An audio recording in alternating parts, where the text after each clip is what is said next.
Hello class 10th, welcome to Zenith Guru. मैं हूं निकी पंडित और हम कर रहे हैं कार्बन एंड इट्स कंपाउंड के एनसीईआरटी लाइन बाय लाइन।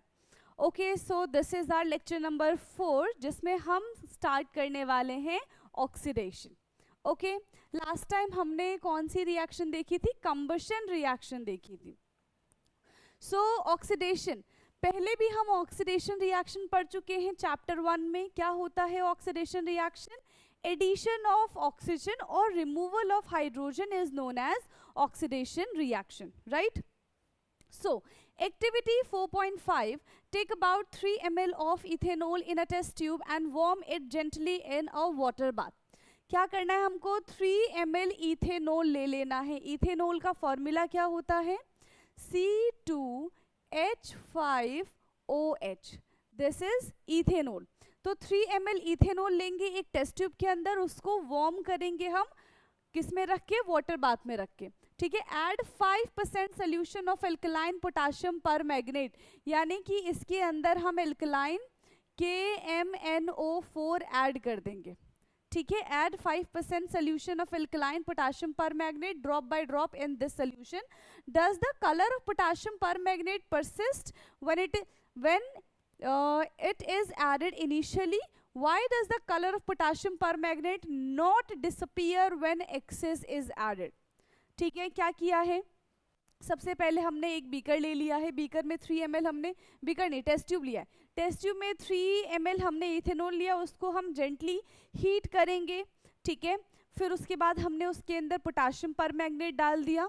और अब हम ये यहाँ पे क्या बात कर रहे हैं कि why does the colour of potassium permanganate not disappear? Potassium permanganate का कलर यहाँ पे डिसअपियर क्यों नहीं हुआ? क्या कोई चेंजेस नजर आएगा? तो यस, इसमें चेंजेस नजर आएंगे। जो एल्कोहल होगा वो कार्बोक्सिलिक ग्रुप में कन्वर्ट हो जाएगा। ठीक है। जो एल्कोहल होगा यहाँ पे वो कार्बोक्सिलिक ग्रुप में कन्वर्ट हो जाएगा। You have learn about oxidation reaction in the first chapter. Carbon compounds can be easily oxidise on combustion. In addition to this complete oxidation, we have reaction in which alcohol are converted to carboxylic acid. ठीक है। यहाँ पे इस reaction में क्या होगा? Alcohol carboxylic acid में convert हो जाएगा। इस तरीके से ये देखो CH3CH2OH, यहाँ पे हमने क्या ऐड किया? Alkaline KMnO4। इसको हम हीट करेंगे, या फिर आप एल्कलाइन KMnO4 की जगह एसिडिफाइड K2Cr2O7 भी ऐड कर सकते हैं। ये दोनों के दोनों क्या है? स्ट्रॉन्ग ऑक्सीडाइजिंग एजेंट है। ये दोनों के दोनों स्ट्रॉन्ग ऑक्सीडाइजिंग एजेंट है। एंड स्ट्रॉन्ग ऑक्सीडाइजिंग एजेंट की प्रेजेंस में ये कर देंगे इथेनॉल का ऑक्सीडेशन और ये बन जाएगा इथेनोइक एसिड। Ethanoic acid. ठीक। We see that some substances are capable of adding oxygen to others. These substances are known as oxidizing agent. जो substance दूसरों का ऑक्सीडेशन कराते हैं उनको हम क्या कहते हैं? ऑक्सीडाइजिंग एजेंट कहते हैं। Alkaline potassium permanganate or acidified potassium dichromate are oxidizing alcohol to acids, that is adding oxygen to the starting material, hence they are known as a oxidizing agent. Starting material यानी कि जो हमारे पास reactant present है उसके अंदर oxygen का addition कराना क्या कहलाता है? उसका ऑक्सीडेशन हो गया। In presence of strong oxidising agent that is alkaline KMnO4 और acidified K2Cr2O7। KMnO4 is potassium permanganate, K2Cr2O7 is potassium dichromate. ठीक। तो यहाँ पे हमारा ऑक्सीडेशन हो गया।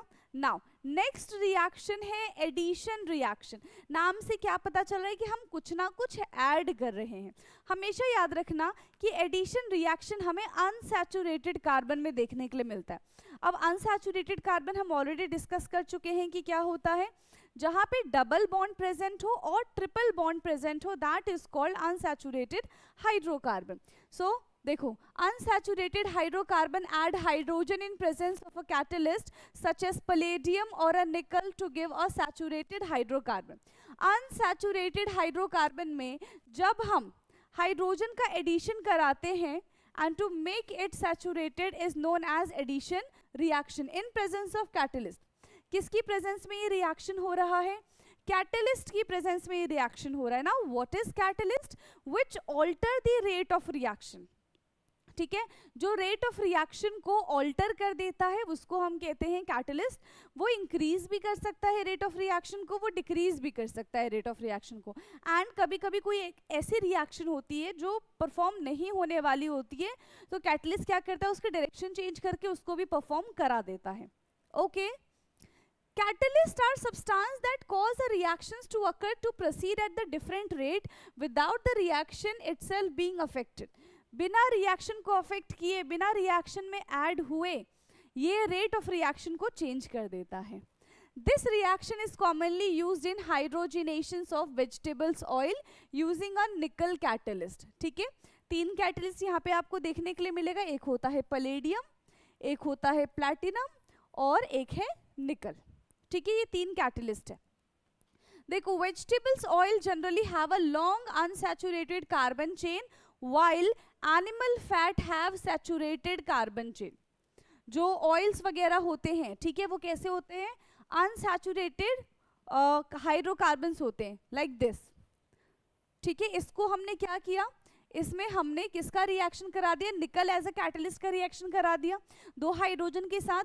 अब ये जो डबल बॉन्ड है ये टूटेगा, तो एक हाइड्रोजन जाएगा इस कार्बन पे, दूसरा हाइड्रोजन जाएगा इस कार्बन पे, और ये बन जाएगा हमारा, पहले एल्कीन था अब ये बन जाएगा एल्केन. तो अनसैचुरेटेड हाइड्रोकार्बन से सैचुरेटेड हाइड्रोकार्बन बनाया जाता है इन एडिशन रिएक्शन. देखो नाम से क्या पता चल रहा है, कुछ ना कुछ हम उसमें ऐड कर रहे हैं. तो ऐसे याद रखो, ऐड हम कहाँ पे कर सकते हैं, जहाँ पे बॉन्ड टूटेगा. और बॉन्ड कहाँ पे टूट सकता है, डबल बॉन्ड या फिर ट्रिपल बॉन्ड में, यानी कि अनसैचुरेटेड हाइड्रोकार्बन में ही बॉन्ड का ब्रेकडाउन होगा, राइट. सैचुरेटेड में नहीं हो सकता. Next, you must have seen advertisements stating that some vegetable oil are healthy. Animal fat are generally contain saturated fatty acids which are said to be harmful for health. ठीक है, oils containing unsaturated fatty acid should be chosen for cooking. तो जिसके अंदर unsaturated fatty acids present होता है, oils containing unsaturated fatty acids, तो जिसके अंदर अनसैचुरेटेड फैटी एसिड्स है वो हमारे लिए हेल्दी है, जिसके अंदर सैचुरेटेड फैटी एसिड्स प्रेजेंट होता है वो हमारे लिए अनहेल्दी है. ठीक, okay. Now substitution reaction. Addition reaction के बाद अब हम जानने वाले हैं सब्स्टिट्यूशन रिएक्शन के बारे में.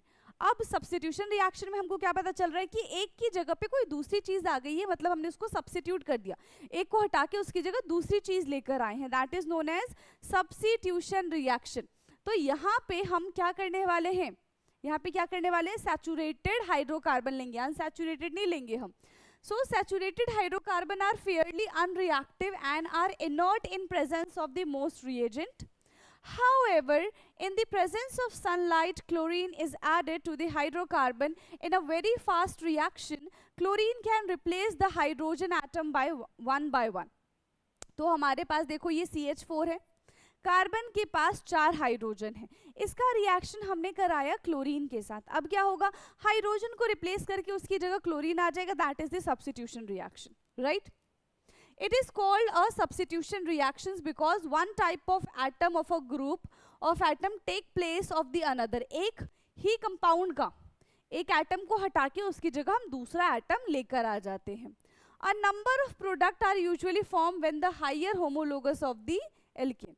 ठीक, अब देखो ये रिएक्शन हम तब तक कंटिन्यूएशन में करा सकते हैं जब तक इस कार्बन के पास से सारे के सारे हाइड्रोजन नहीं चले जाते. ठीक है, तब तक हम इसको सनलाइट की प्रेजेंस में इसका कंटिन्यूएशन करा सकते हैं. Now some important carbon compounds ethanol and ethanoic acid, इनका कमर्शियल यूज देखने वाले हैं, इथेनॉल का एंड इथेनोइक एसिड का. Many carbon compounds are invaluable to us, but here we shall study the properties of 2 commercially important compound. 2 commercially important compounds के बारे में discuss करने वाले हैं. One is ethanol and another one is ethanoic acid. सबसे पहले बात करते हैं प्रॉपर्टी ऑफ इथेनॉल की. ठीक है, property of ethanol, ethanol is a liquid at room temperature, ठीक है, इथेनॉल कैसा होता है, इथेनॉल लिक्विड होता है रूम टेम्परेचर पे, विजिबल है, yes, ethanol is liquid at room temperature, first point है, from the melting and boiling point of the ethanol, ethanol is commonly called alcohol, ठीक है, इथेनॉल को हम कॉमनली क्या कहते हैं, एल्कोहल कहते हैं, ड्रिंकिंग पर्पस में यूज किया जाता है, बीवरेजेस, ठीक है, बीवरेजेस में यूज किया जाता है, in addition because it is a good solvent, ये कैसा सॉल्वेंट है, बहुत ही अच्छा सॉल्वेंट है, and it is also use in medicine such as tinctures of iodine, cough syrups and many tonics में एल्कोहल मिलाया जाता है, आपने देखा है ना कि जब हम मेडिसिन खा लेते हैं, ठीक है, जब हम कफ सिरप पी लेते हैं तो क्या होता है, बहुत अच्छी नींद आने लग जाती है, क्यों, क्योंकि उस वक्त क्या होता है कि उसमें जो एल्कोहल प्रेजेंट होता है वो हमारे नर्वस सिस्टम को कंट्रोल करने लग जाता है, हालांकि इतना ज़्यादा नहीं होता बट जितना भी होता है उससे हमको इफेक्ट पड़ता है, ठीक। Ethanol is also soluble in water in all the proportion. Consumptions of small quantities of dilute ethanol cause drunkenness, even though this practice is condemns, it is a socially widespread practice. However, intake of the even a small quantity of the pure ethanol can be lethal. देखो, alcohol is not good for our health, है ना, क्या होता है कि जैसे ही हमने alcohol consume किया क्या हो जाएंगे हम, ड्रंकनेस हमें फील होने लग जाएगा, हमारा जो सेंट्रल नर्वस सिस्टम है वो कंट्रोल करने लग जाएगा एल्कोहल, ठीक है, जो हमने इथेनॉल कंज्यूम किया है, एंड ये लीथल है, हमारे लिए सही नहीं है।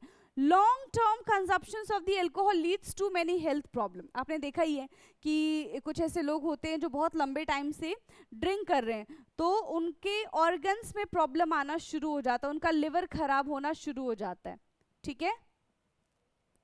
नाउ रिएक्शन ऑफ इथेनॉल, अब इथेनॉल का हम रिएक्शन देखेंगे, रिएक्शन विथ सोडियम, बट उससे पहले हम ये एक्टिविटी 4.6 रीड कर लेते हैं।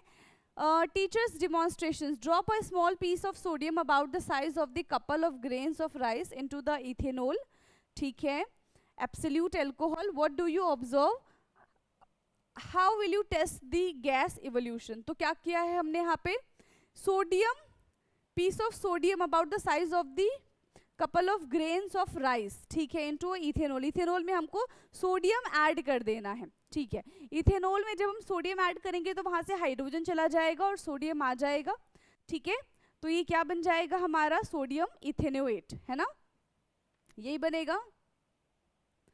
यहाँ पे देखो रिएक्शन करवाया गया है, तो सोडियम ले लिया, ये अल्कोहल है, यहाँ से देखो ये H2 निकल जाएगा, यहाँ से क्या निकल जाएगा, H2 निकल जाएगा, और जहाँ से H2 निकलेगा वहीं पे दोनों के दोनों सोडियम आके अटैक कर देंगे, एंड ये हमारा बन गया ONA and H2। Alcohol react with sodium leading to the evolution of hydrogen gas, कौन सी गैस प्रोड्यूस हो रही है, यहाँ से हाइड्रोजन गैस प्रोड्यूस हो रही है, और इसका टेस्ट कैसे करते हैं हम, इसके पास बर्निंग कैंडल्स लेके जा सकते हैं, मैचस्टिक लेके जा सकते हैं, अगर हाइड्रोजन गैस प्रेजेंट होगा तो वो पॉप साउंड के साथ बर्स्ट हो जाएगा, ठीक है। Can you recall which other substance produce hydrogen on reacting with metals, और कौन कौन से गैस प्रोड्यूस होते थे।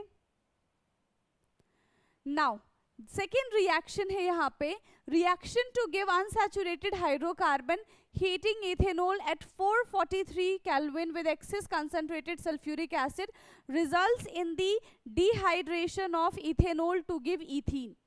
पहले रिएक्शन में C2H5ONA का फॉर्मेशन हुआ था प्लस H2 निकला था। सेकेंड रिएक्शन में हम क्या कर रहे हैं, इथेनॉल का रिएक्शन हॉट कंसंट्रेटेड H2SO4 के साथ इन प्रेजेंस ऑफ 443 केल्विन में रिएक्शन कराएंगे, तो यहाँ पे होगा डिहाइड्रोहेलोजिनेशन, क्योंकि जो H2SO4 है act as a dehydrating agent, वो इथेनॉल में से वाटर को रिमूव कर देगा, ठीक है। तो यहाँ से OH जाएगा और यहाँ से हाइड्रोजन जाएगा, तो वाटर बाहर निकल गया और क्या बन जाएगा यहाँ पे, इथेन ओल से बन जाएगा ethene. Clear.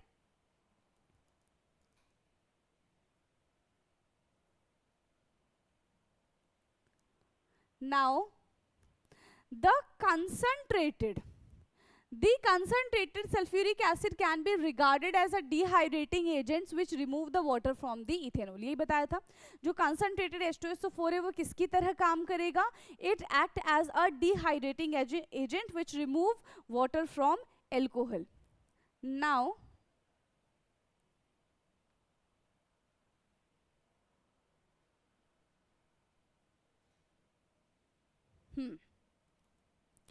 how do alcohol affect living beings? Alcohol living beings को कैसे affect करते हैं?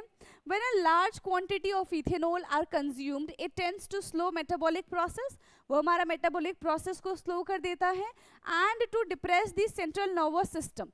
This results in lack of coordination, क्योंकि हमारे central nervous system को control करता है, तो जिसकी वजह से हमारा concentration ढंग से नहीं बन पाता है, mental confusion रहता है, drowsiness रहता है, lowering the normal inhibitions, and finally stupor. The individual may feel relaxed without realizing that his sense of judgment, sense of timing and muscular coordination have been seriously impaired. देखो ऐसा होता है ना कि जब कोई बहुत ज़्यादा ड्रिंक कर लेता है तो उसको ऐसा लगता है कि उसके अंदर बहुत एनर्जी आ गई है, ठीक है, वो इधर उधर भागता रहता है, कूदता रहता है, बट उस वक्त वो थका हुआ होता है, बट माइंड रिलैक्स करने का, सोचने का समय नहीं देता, जिसकी वजह से वो और अदर एक्टिविटीज़ में इन्वॉल्व होते हैं एंड फिर बाद में उन्हीं को खुद को परेशान होना पड़ता है. Unlike ethanol, intake of methanol in very small quantities can cause death. अब देखो इथेनॉल तो चलो ठीक है, बट अगर उसकी जगह हमने मीथेनॉल ले लिया तो मीथेनॉल क्या करेगा? उससे डेथ होने के चांसेस है, क्योंकि मीथेनॉल क्या करता है? मीथेनॉल हमारी बॉडी में, लिवर में जाके मीथेनॉल से मीथेनल में कन्वर्ट हो जाता है एंड वो क्या करेगा? वो क्या करता है हमारे बॉडी के अंदर जाके, ठीक है, देखो इट कोगुलेट्स द प्रोटोप्लाज्म, वो हमारे प्रोटोप्लाज्म को क्या करेगा? कोगुलेट कर देगा, जमा देगा, और फिर हमारा बचना नामुमकिन है. ठीक, methanol is oxidised to methanol in the liver and methanol react rapidly with the component of the cell, वो बिल्कुल तेजी से हमारे सेल के साथ रिएक्ट करता है and it coagulate the protoplasm. In much the same way an egg is coagulated by the cooking. आपने देखा है कि जब हम एग को कुक करते हैं, टेम्परेचर बढ़ाते हैं, तो क्या होता है? वो जिस तरीके से जम जाता है, उसका येलो वाला पार्ट, वाइट वाला पार्ट, नॉर्मल आप एग को तोड़ के देखो वो कैसा होता है? लिक्विड होता है, जैसे हमारे बॉडी के अंदर ब्लड है, ठीक है, लेकिन जैसे ही हमने मीथेनॉल कंज्यूम किया तो हमारी बॉडी के अंदर जो ब्लड है वो लिक्विड की जगह कैसी हो जाएगी? जैसा एग पकने के बाद हो जाता है. अब सोचो कैसा हो जाएगा वो. Now methanol also affect the optic nerve causing blindness. Ethanol is important industrial solvent to prevent the misuse of the ethanol. तो क्या किया जाता है? इथेनॉल को प्रिवेंट करने के लिए उसको हम डीनेचर्ड कर देते हैं. डीनेचर्ड का मतलब होता है उसमें क्या कर देते हैं? मिलावट कर देते हैं. अब मिलावट करने से क्या होता है? उसके अंदर मीथेनॉल डाल देते हैं, पायरिडीन डाल देते हैं, जिसकी वजह से उसकी स्मेल जो है वो बहुत बेकार हो जाती है, गंदी हो जाती है, ठीक है, ताकि लोग उसको कंज्यूम ना कर सकें. It is made unfit for drinking by adding poisonous substance like methanol to it. उसके अंदर methanol डाल देते हैं. Dyes are also added the color of the alcohol blue so that it can be identified easily. And this is called denatured alcohol. उसकी originality को change कर देना, ठीक है, किसी भी सब्सटेंस की ओरिजिनलिटी को चेंज कर देना क्या कहलाता है? डीनेचर्ड कहलाता है. Okay. Alcohol as a fuel. अब बहुत सारी कंट्रीज में एल्कोहल को एज अ फ्यूल भी इस्तेमाल किया जाता है, क्योंकि जब हम उसको बर्न करते हैं तो हमें हीट एंड लाइट प्रोड्यूस होती हुई नजर आती है, ठीक है. Sugar cane plants are one of the most effective converters of the sunlight into chemicals energy. Sugar cane juice can be used to prepare molasses, which is the fermented to give the alcohol, that is the ethanol. Some countries now use alcohol as a additive in petrol since it is cleaner fuel which give rise to the only carbon dioxide and water on burning in sufficient air oxygen. ठीक है, जब उसको burn करते हैं तो हमें excess amount में oxygen air मिल जाता है, जिससे हम उसको व्हीकल में यूज कर सकते हैं एज अ फ्यूल.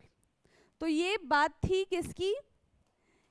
हमने यहाँ पे प्रॉपर्टीज देखा, हमने यहाँ पे रिएक्शन देखा, यूजेस देखे इथेनॉल के. अब हम बात करेंगे इथेनोइक एसिड की. ठीक, next is preparation of ethanoic acid. तो आपको ऑलरेडी मैंने पॉइंट्स में लिखवाया हुआ है क्लास में, आप चाहो तो एक बार क्लास देख लेना जो हमने ऑलरेडी किया हुआ है, ठीक है, वहां से आप अपने पॉइंट्स बना सकते हैं, नोट्स बना सकते हैं। Properties of ethanoic acid. Ethanoic acid is commonly called acetic acid, ठीक है, इसको हम क्या कहते हैं, एसिटिक एसिड कहते हैं। Belong to a group of acids called carboxylic acid. कौन से ग्रुप से बिलोंग करते हैं, सो ये बिलोंग करते हैं कार्बोक्सिलिक ग्रुप से। And basically acetic acid is also known as a vinegar, और vinegar is also known as a acetic acid. तो क्या एसिटिक एसिड ही करेक्ट विनेगर है, तो ऐसा नहीं है। एसिटिक एसिड से हम विनेगर का फॉर्मेशन कर सकते हैं, ठीक है। 5 to 8% ऑफ एसिटिक एसिड जब हम वाटर में मिलाएंगे तो वो विनेगर बन जाएगा, बस और कुछ नहीं करना है। देखो 5 to 8% solution of acetic acid in water is called a vinegar and use widely as a preservatives in pickles, ठीक है। अचार में ये जो विनेगर है इसका इस्तेमाल किया जाता है, लंबे टाइम तक ये पिकल्स को प्रोटेक्ट करके रखता है, ठीक है। लेकिन जैसे ही उसके अंदर पानी जाएगा सारा अचार खराब हो जाएगा। The melting point of pure ethanoic acid is 290 kelvin, ठीक है, इसका प्योर मेल्टिंग पॉइंट कितना है, 290 केल्विन है। And hence it's freeze during the winter cold climate. जैसे ही थोड़ी बहुत ठंड आएगी इथेनोइक एसिड जमना शुरू हो जाएंगे, और इसी वजह से इनको हम ग्लेशियल एसिटिक एसिड भी कहते हैं। क्या कहते हैं इसको हम, glacial acetic acid. This give rise to the name of the glacial acetic acid. The group of organic compound called carboxylic acid, ठीक है। The group of organic compound called carboxylic acid are obviously characterized by their acidic nature. However, unlike mineral acid like HCl, which are completely ionized, carboxylic acids are the weak acid. ठीक है, carboxylic acids क्या होते हैं, weak acid होते हैं, वो partially ionise होते हैं, जबकि HCl, H2SO4, HNO3 ये कैसे होते हैं, कंप्लीटली आयोनाइज हो जाते हैं, ठीक है। Now, activity 4.8 and this, wait,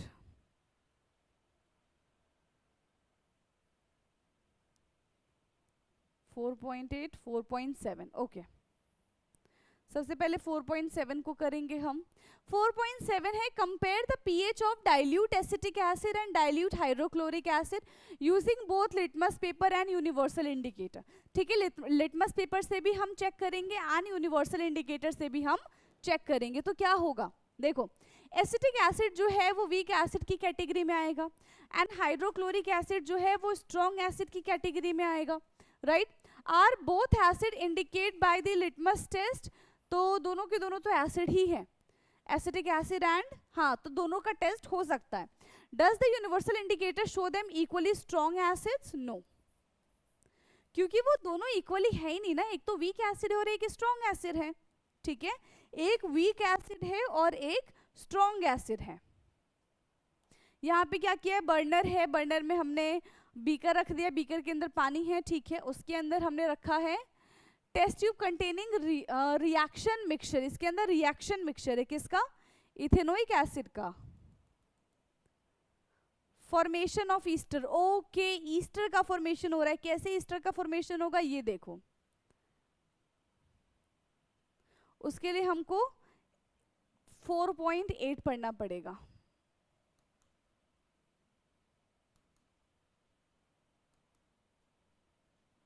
Okay, now activity 4.8, take 1 ml ethanol and 1 ml glacial acetic acid, ठीक है। हमें 1 ml ethanol लेना है, 1 ml glacial acetic acid का मतलब समझे, यानी कि वही नॉर्मल हमारा एसिटिक एसिड, ठीक है, along with a few drop of concentrated sulfuric acid in a test। तो एसिटिक एसिड और सल्फ्यूरिक एसिड दोनों लेंगे हम। Warm in a water bath for at least 5 minute, जैसा भी ऊपर हमने देखा था, ये जो दिख रहा है हमको। Pour into a beaker containing 20 to 50 ml of the water and smell the resulting mixture। तो पता है कैसे स्मेल आएगा, बहुत खुशबू आएगी, ठीक है, बहुत प्यारी सी खुशबू आएगी। क्यों, क्योंकि यहाँ पे ईस्टर का फॉर्मेशन होगा। किसका फॉर्मेशन होगा, ईस्टर का फॉर्मेशन होगा। एंड ईस्टर की जो स्मेल होती है ना, बहुत अच्छी होती है, फ्रेग्रेंस है वो। रिएक्शन ऑफ इथेनोइक एसिड, तो इथेनोइक एसिड में सबसे पहले हम पढ़ेंगे esterification reaction. Formation of ester is known as esterification reaction. So Ester are most commonly formed by reaction of an acid and an alcohol.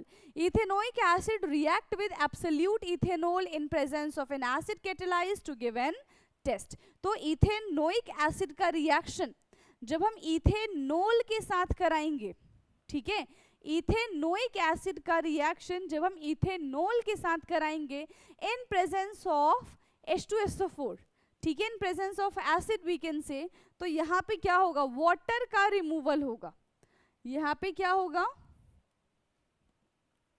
Water का removal हुआ है और ये बन गया, देखो यहाँ से H निकल गया, यहाँ से H निकल गया, यहाँ से OH निकल गया.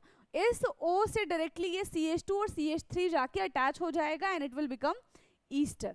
कैसा बन जाएगा, ये बन जाएगा यहाँ पे ईस्टर और साथ ही साथ water as a by product. तो वहां पे भी किसका फॉर्मेशन हो रहा है, ईस्टर का ही फॉर्मेशन हो रहा है. Generally, esters are the sweet smelling substance and these are used in making perfumes as well as flavoring agents. ठीक है, तो ईस्टर का इस्तेमाल परफ्यूम्स बनाने के काम आता है, तो सोचो खुद कितना फ्रेग्रेंस होगा इसमें. On treating with the sodium hydroxide which is alkaline, the ester converted back to the alcohol and sodium salt of carboxylic acid. अगर यही ईस्टर का रिएक्शन हम किसके साथ करा देते, सोडियम हाइड्रोक्साइड के साथ करा देंगे, तो हमें अल्कोहल वापस मिल जाएगा एंड कार्बोक्सिलेट, सोडियम कार्बोक्सिलेट देखने के लिए मिलेगा. This reaction is known as saponification. तो उस रिएक्शन को हम क्या कहते हैं, सपोनिफिकेशन, यानी कि फॉर्मेशन ऑफ सोप. जो सोप का फॉर्मेशन करेगा उसको हम बोलेंगे saponification. Because it is used in the preparation of the soap. Soap are sodium or potassium salt of the long chain carboxylic acid. ठीक है, सोप क्या है, सोप आर सोडियम और potassium long chain carboxylic acid. Sodium और potassium के साथ एक alkyl group की लॉन्ग चेन होती है, उसको हम बोलते हैं सोप. ठीक है, वैसे general formula for soap is C17H35 COONA या फिर C17H35 COOK. ठीक है, सो this is the formula for soap. ये रहा, ईस्टर है हमारे पास. ईस्टर के अंदर हमने क्या मिला दिया, ईस्टर के अंदर हमने बेस मिला दिया, तो हमें अल्कोहल वापस मिल जाएगा और ये सोडियम एसीटेट मिल जाएगा. ठीक, नाउ नेक्स्ट है यहाँ पे कार्बोक्सिलिक ग्रुप के साथ अगर हम बेस का रिएक्शन करते हैं तो क्या होगा, reaction with a base like mineral acid, ethanoic acid react with base such as sodium hydroxide to give a salt. क्योंकि हमें पता है acid plus salt है ना, NaOH is a base, CH3COOH is a acid. तो जब acid और base मिलेगा तो क्या बनेगा, salt and water. simple, यहाँ पे भी हमें वही देखने के लिए मिल रहा है. this is salt and this is water. एक हमारा salt है और एक हमारा क्या है, water है. How does ethanoic acid react with carbonate and hydrogen carbonate? Ethanoic acid carbonate और hydrogen carbonate के साथ किस तरीके से react करती है? Let us perform an activity to find out. So, activity 4.9. Next activity है हमारी activity 4.9. Set up the apparatus as shown in the chapter 2 activity 2.5. क्योंकि हमने वहाँ पे काफ़ी सारी रिएक्शंस देखी थी सोडियम कार्बोनेट, सोडियम बाइकार्बोनेट के साथ. So take a spatula full of sodium carbonate in a test tube and add 2 ml of dilute ethanoic acid. What do you observe? Pass the gas produced through the freshly prepared lime water. What do you observe? Okay. Can the gas produced by the reactions between the ethanoic and the sodium carbonate be identified the test? Repeat this activity with sodium hydrogen carbonate instead of sodium carbonate. So, take a spatula full of sodium carbonate in a test tube, add 2 ml of ethanoic acid. तो ethanoic acid यानी कि CH3COOH, इसके अंदर हम reaction कराएंगे sodium carbonate का Na2CO3. ठीक है, किसका रिएक्शन कराएंगे हम, Na2CO3 का. तो यहाँ से हमें वाटर, कार्बन डाइऑक्साइड और एसीटेट देखने के लिए मिलेगा. आगे रिएक्शन देखते हैं. ओके, सो रिएक्शन क्या है, reaction with carbonate and hydrogen carbonate. Carbonate और हाइड्रोजन कार्बोनेट के साथ reaction. Ethanoic acid react with carbonate and hydrogen carbonate to give rise of this salt, जो कि अभी मैंने बताया था sodium acetate, carbon dioxide and water, and the salt produces commonly called sodium acetate. ठीक है, यही था. CH3COOH plus Na2CO3 give CH3COONA plus H2O plus CO2. चाहे आप सोडियम कार्बोनेट के साथ रिएक्शन करा दो या फिर आप सोडियम बाई कार्बोनेट के साथ रिएक्शन करा दो, जो सॉल्ट है, जो प्रोडक्ट है, वो सेम रहेगा. ठीक है, salt and product will be same. Now, last topic of this chapter, soap and detergent. तो देखो सोप हम सबको पता है, भी मैंने सोप का फॉर्मूला बता दिया है. एंड सोप को बनाने का तरीका क्या होता है, दैट इज द सपोनिफिकेशन. ठीक है, सोप हमें पता है कि हम कपड़े धोते हैं, डिटर्जेंट से भी हम कपड़े धोते हैं. सोप की जरूरत क्यों पड़ी, कब डिटर्जेंट आया, क्यों डिटर्जेंट आया, इसके बारे में हम जानेंगे. और ये जो स्ट्रक्चर दिख रहा है, दिस इज द मिसल, जानेंगे इसके बारे में भी. सबसे पहले एक्टिविटी 4.10 में क्या है, take about 10 ml of the water each in a test tube, add a drop of oil, उसके अंदर हम कुकिंग ऑयल डालेंगे, to the both the test tube and the label them A and B, उसको हम label कर देंगे. ठीक है, to test tube B add a few drop of soap solution, now shake both the test tube vigorously for the same period of time. तो test tube B में हमने क्या डाल दिया, सोप का सोल्यूशन डाल दिया और उन दोनों को फिर हमने अच्छे से शेक कर दिया. ठीक है, can you see the oil and water layer separately in both the test tube immediately after you stop shaking them? Yes, क्योंकि उनकी डेंसिटीज अलग होती हैं, इस वजह से वो मिक्स नहीं हो पाते. प्लस जो सोप सोल्यूशन होता है, ठीक है, ऑयल वाटर ले लो, जो सोप सोल्यूशन होता है उसके अंदर एक ऐसा पार्ट होता है जो हाइड्रोफोबिक होता है, जिसको पानी से डर लगता है तो पानी से दूर रहता है, तो इस वजह से भी लेयर बन जाती है. Leave the test tube undisturbed for some time and observe, does the oil layer separate out? In which test tube does this first happen? तो किसमें ये जल्दी हुआ, ये हमको बताना है. Now, this activity demonstrate the effect of soap in cleaning. ठीक है, ये एक्टिविटी हमें क्या बता रहे हैं, soap as a cleansing agent. Most dirt is oily in nature and as you know oil does not dissolve in water. बहुत सारे जो डस्ट होते हैं वो कैसे होते हैं, ऑयली नेचर के होते हैं. And we know that oil does not dissolve in water, क्योंकि उनकी डेंसिटीज अलग होती है, अभी बताया. The molecules of soap are sodium. ठीक है, the molecules of soap are sodium और the potassium salt of long chain carboxylic acid. ये वही बात बता रहे हैं जिसका रिएक्शन अभी मैंने वो फॉर्मूला लिख के दिया था, C17H35COONA या फिर C17H35COOK. ठीक, the ionic end of the soap interact with the water while the carbon chain interact with the oil. The soap molecule thus form structure called micelle, जो भी structure दिखाया था that is called micelle, where one end of the molecule is towards the oil droplets while the ionic end face the outside, and this form an emulsion of the water. The soap micelle does help in the pulling out the dirt of the water and we can wash our clothes clean. देखो, ये generally हम इस तरीके से बनाते हैं. This is the head and this is the tail. ठीक है, ये जो टेल है ये क्या करता है, ये पानी से डरता है, इसको डर्ट पसंद है, इसको पानी पसंद है, वाटर पसंद है, तो ये डर्ट से दूर रहेगा, ये पानी से दूर रहेगा. ठीक है, और ये किसका फॉर्मेशन कर देंगे, मिसल का फॉर्मेशन करेंगे, आगे देखने वाले हैं. Can you draw the structure of the micelle that would be formed if you dissolve soap in a hydrogen hydrocarbon. Let's see. देखो, मिसल का फॉर्मेशन हुआ कैसे, मिसल का फॉर्मेशन हुआ कैसे ये जानते हैं. ठीक, soaps are molecules in which two end have a different properties, ये बता दिया था. ये है, यहां पे आयोनिक, इनके बीच में आयोनिक बॉन्ड होता है, जबकि यहां पे कोवलेंट बॉन्ड बनता है. एल्काइल ग्रुप में कोवलेंट बॉन्ड बनता है, और क्योंकि यहाँ पे COONA तो O और Na पॉजिटिव एंड नेगेटिव, तो यहाँ पे आयोनिक बॉन्ड का फॉर्मेशन होता है। तो ionic bond which is easily soluble in water, ठीक है, इसलिए क्या होता है कि जो हेड है वो पानी के अंदर सॉल्युबलाइज हो जाता है, बल्कि जब टेल है वो पानी को पसंद ही नहीं करता, वो डर्ट को पसंद करता है। It interact with water while the other end of the hydrophobic, जो पानी से डरते हैं उसको हम क्या कहते हैं, हाइड्रोफोबिक कहते हैं। That is it interact with the hydrocarbon.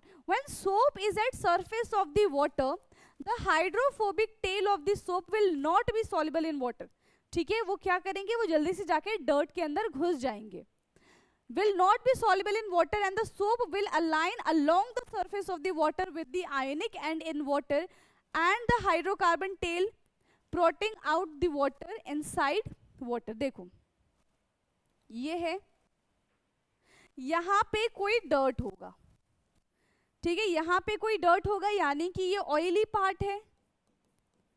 Dirt क्या है यहाँ पे, ऑयली है, तो इसको हेड तो पसंद आएगा नहीं। हेड क्या होता है, हेड होता है हाइड्रोफिलिक, तो इसको पानी पसंद है, तो इसका सर किस साइड है, पानी की साइड है, और ये सारे के सारे इस डर्ट में घुस जाएंगे। ठीक है, अब क्योंकि हेड से टेल अलग नहीं हो सकता, चाहे हम कितने भी पीट पीट के कपड़े क्यों ना धो लें, हेड से टेल अलग नहीं होगा, तो क्या करेंगे, और टेल जो है ये पानी में भी नहीं आना चाहेगा, तो जैसे ही हम इसको बाहर निकालेंगे, इसको खींचेंगे, टूटेगा तो है नहीं, तो ये क्या करते हैं, खुद पानी से बचने के लिए अपने साथ साथ डर्ट को भी निकाल के बाहर लेके चले जाते हैं, और इस तरीके से कपड़े साफ हो जाते हैं। ठीक है, देखो यहाँ पे ये क्या हो जाएगा, इस तरीके से मान लो कोई डर्ट है, ठीक है, ग्रीस है, डर्ट है, ऑयल है, तो हेड और टेल अलग नहीं होंगे एंड यहाँ से क्लीन हो जाएगा, पूरा का पूरा जो डर्ट है वो बाहर आ जाएगा। These molecules have a unique orientation that keep the hydrocarbon portion out of the water. Thus, cluster of the molecules in which the hydrophobic tail are in the interior of the cluster. जो hydrophobic होता है वो किसके अंदर present होता है, dirt cluster के अंदर प्रेजेंट होता है, and the hydrophilic part is the out of the dirt cluster. This formation is called micelle. और जो ऊपर फॉर्मेशन बना था, this formation is known as micelle, इनको हम क्या बोलेंगे, मिसल बोलेंगे। Soap in the form of micelle is able to clean since the oily dirt will be collected in the centre of the micelle. The micelle stay in the solution as a colloid. ठीक है, जो micelles होता है वो किसकी तरह दिखता है, कोलॉइड की तरह दिखता है, and will not come together to participate because ion repulsion. Thus the dirt suspended in the micelles is also rinse away from the soap. फिर वो इजीली सॉल्युबल होता नहीं है, कपड़े से निकल गए, और उसी के अंदर मिसल्स के अंदर क्या प्रेजेंट होता है, डर्ट प्रेजेंट होता है, जो हमारे कपड़ों से बाहर निकल जाएगा फिर रिंस करने के बाद। The soap micells are the large enough to scattered light, hence soap solutions appear cloudy. अब जब सोप इतना अच्छा काम कर रहा था, फिर डिटर्जेंट की जरूरत क्यों पड़ी? जब सोप इतना अच्छा काम कर रहा था, फिर डिटर्जेंट की जरूरत क्यों पड़ी? क्योंकि सोप सिर्फ और सिर्फ सॉफ्ट वाटर के साथ रिएक्ट करता है, हार्ड वाटर के साथ रिएक्ट नहीं करता, जबकि detergent hard water and soft water दोनों के साथ रिएक्ट करके फोम का प्रोडक्शन करता है, और सोप लेदर का फॉर्मेशन कर लेता है विच इज इनसॉल्युबल। ठीक, now activity 4.11, take about 10 ml of distilled water or rain water, add 10 ml of hard water in separate test tube, add a couple of drop of soap solution. अब सब में हमको soap solution डालना पड़ेगा। Shake the test tube vigorously for an equal period of time and observe the amount of foam formed. तो soft water में foam का formation ज़्यादा होगा, hard water में नहीं होगा। In which test tube do you get more foam? जिसमें distilled water present है। In which test tube do you observe a white curdy precipitate? If hard water is not available in your locality, prepare some hard water by dissolving hydrocarbonates. ठीक है, hard water हम prepare कर सकते हैं क्या add करके, hydrogen carbonate या फिर सल्फेट या फिर क्लोराइड ऐड करके, और कैल्शियम और मैग्नीशियम इन वाटर, तो भी वो हार्ड वाटर में कन्वर्ट हो जाएगा। Then activity 4.12, take 2 test tube with solution 10 ml of the hard water in each, add 5 drops of soap solution to 1 and 5 drop of detergent solution to 1. सबसे पहले अलग अलग टाइप के हमने वाटर लिए, हार्ड वाटर लिया, सॉफ्ट वाटर लिया, उसके अंदर हमने सोप सोल्यूशन डाला दोनों के अंदर। तो हम ये देखेंगे कि सॉफ्ट वाटर के साथ तो फोम का फॉर्मेशन हो रहा है बट हार्ड वाटर के साथ फोम का फॉर्मेशन नहीं होगा। अब दूसरी एक्टिविटी ये है कि हमारे पास हार्ड वाटर सॉफ्ट वाटर दोनों के दोनों हार्ड वाटर है। अब एक में सोप सोल्यूशन डाला हमने और एक में हमने डिटर्जेंट सोल्यूशन डाला। Shake both the test tube for the same period, do both the test have the same amount of foam? No. In which test tube a curdy solid form, किस में बन जाएगा? जिसमें सोप ऐड किया गया है। Have you ever observed while bathing that foam is formed with the difficulty in an insoluble substance जिसको हम scum कहते हैं, remain after washing with the water? This is caused by the reaction of soap which is the calcium and magnesium salt. तो वो insoluble substance क्या होते हैं? calcium and magnesium salts होते हैं, which cause the hardness of the water. Hence you need to use a large amount of soap and this problem is overcome by using the another class of the compound called detergent. ठीक है, बहुत ज़्यादा हमें soap का इस्तेमाल करना पड़ेगा अगर हम हार्ड वाटर के साथ रिएक्शन कराना चाह रहे हैं सोप का। तो इस केस को, इस प्रॉब्लम को ओवरकम करने के लिए क्या आया? डिटर्जेंट आया। ठीक, as a cleansing agent. Detergent are usually sodium salt of sulfonic acid and ammonium salt with the chloride or bromide ion. ठीक है, ये क्या है? ये है हमारा detergent. Both have a long hydrocarbon chain, जैसे सोप का भी था. The charged end of these compounds do not form insoluble precipitate with the calcium and magnesium ion in hard water. ये calcium और magnesium ion के साथ insoluble PPT का formation नहीं करते हैं. Thus they remain effective in hard water. Detergent are usually used to make shampoos and product for cleaning clothes. ठीक है, डिटर्जेंट का इस्तेमाल इन सब चीज़ों में किया जाता है. सो ये भी हमारा कंप्लीट हो गया है एंड यहाँ पे हमारा ये चैप्टर ही ओवर हो गया. ठीक है, यहाँ पे हमारा कार्बन एंड इट्स कंपाउंड का NCERT line by line over हो चुकी है. बाकी नेक्स्ट क्लास से हम NCERT एग्जाम्पलर करना शुरू कर देंगे. ओके, सो आज के लिए इतना ही. मिलते हैं नेक्स्ट क्लास में. Thank you so much.